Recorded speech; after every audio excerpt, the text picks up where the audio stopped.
What up, Winbush here. And check this out, because in After Effects Beta, they just added this new depth of field tool. Like if I come down here inside of my timeline, and I'm gonna click on this mesh that I have in here, and watch, as I push it back, we're actually getting really dope depth of field. Now I'm gonna show you how you can control this and get this all set up from scratch. So without further ado, let's jump right into it. But to get started, I'm gonna come down here and I'm gonna make a new composition. So I'm gonna click on this and I'm just gonna name it tutorial.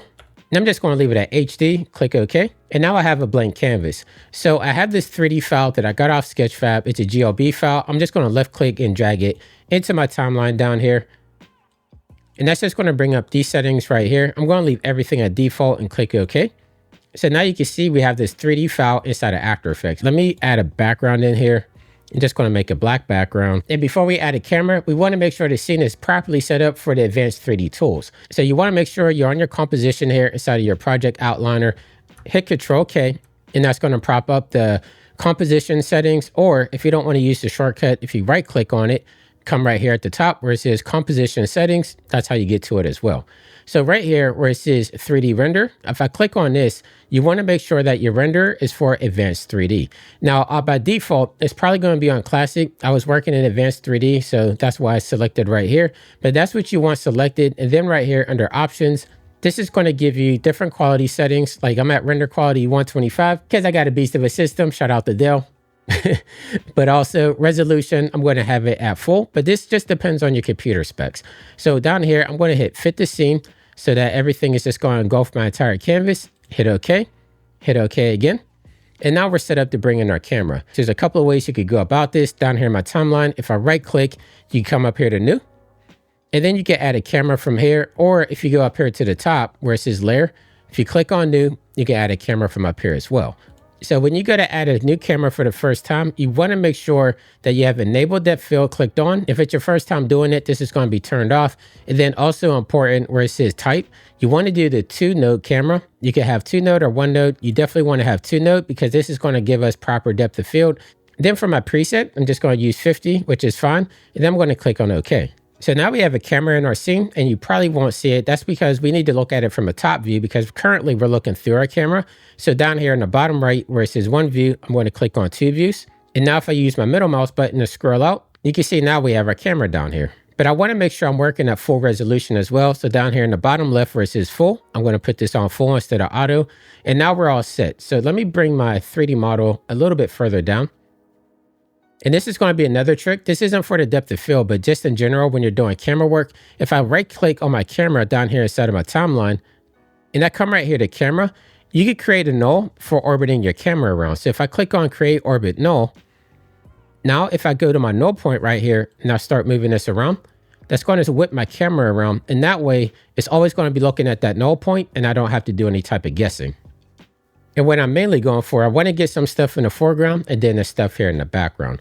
But let's make this a little bit more interesting in our background. So I'm just going to add a ramp real quick so we can have a gradient.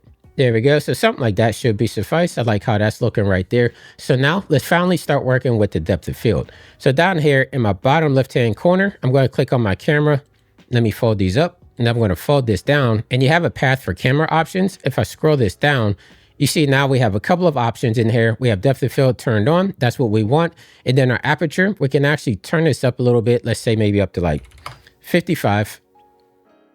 And you can already see inside the foreground, these got extremely blurry. Like I'm really impressed with how the depth of field is looking in here, but I'm even more impressed on how we could control everything. So if I come down here to where it says near and far, let me unlock this so we're not doing it in unison.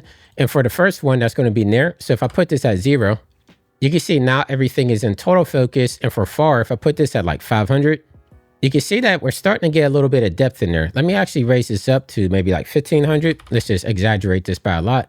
So now you can see that we're really starting to get some depth of field. Now I'm using exaggerated numbers just so we can really clearly see what's going on there.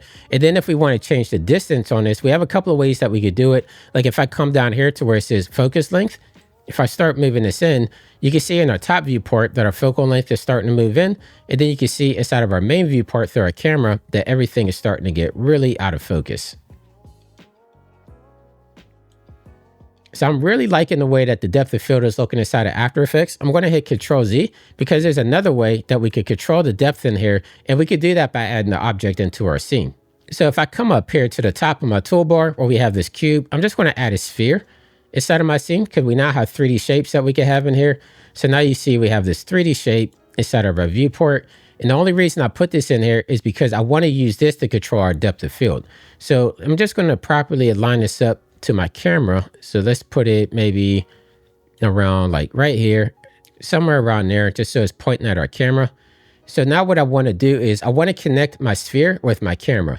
So if I come down here inside of my timeline and I click on sphere, and then I hold down the control key, click on camera. Once I have these two selected, if I right click, come over here to camera, we can actually link these two together. So where it says link focus distance to layer, if I left click on this, now that's going to connect these two together. So now if I move my sphere, watch this. So I'm going to move it closer to the camera. And you can see in real time, our depth of field is actually moving with it, which I think is really dope because that's the way I like to work when I'm inside of like Cinema 4D and even Unreal Engine. So I think it's dope that we could do it this way as well.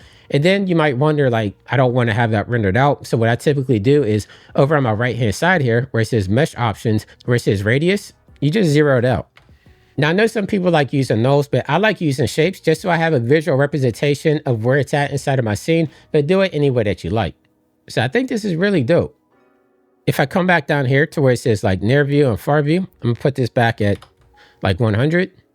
And now if I start moving my sphere,